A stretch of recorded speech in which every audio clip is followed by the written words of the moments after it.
Hello, my name is Liam Saddington and I'm studying for a doctorate in Geography and the Environment at the University of Oxford. I'm really interested in climate change, specifically what some of the political impacts might be from climate change and how international politics will be affected by our changing climate.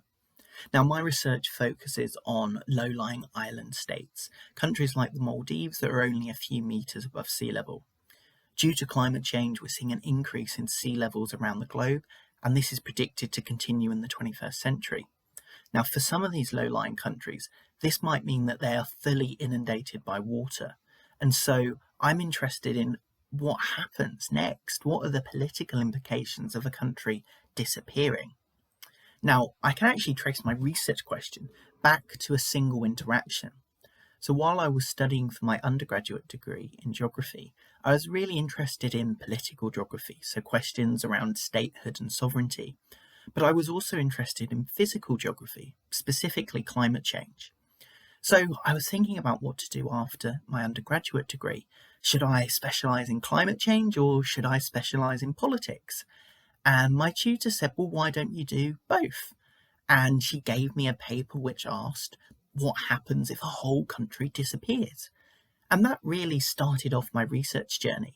Now, initially, I was focusing on Kiribati, a small island country in the South Pacific, and my research question was, how have geopolitical constructions of Kiribati as a sinking nation been discussed and contested within domestic politics? Now, within Kiribati, climate change is quite an emotive topic, and actually, I wasn't able to get a research permit. And whilst I was in Fiji, I got stuck. I had 2 months in Fiji where I wasn't able to travel to Kiribati. So I had to adapt my research. And so instead, I travelled to neighbouring Tuvalu. Now, Tuvalu is a small island country like Kiribati, and they've been pursuing a lot of adaptation projects. So things like building artificial islands and land reclamation.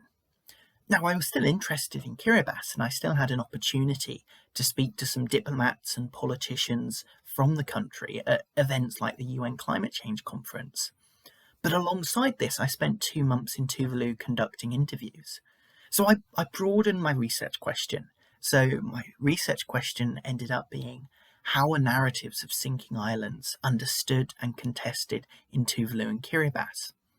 And what this new question does is it allows me to think much more broadly about how climate change is understood, not just within domestic politics, but internationally as well.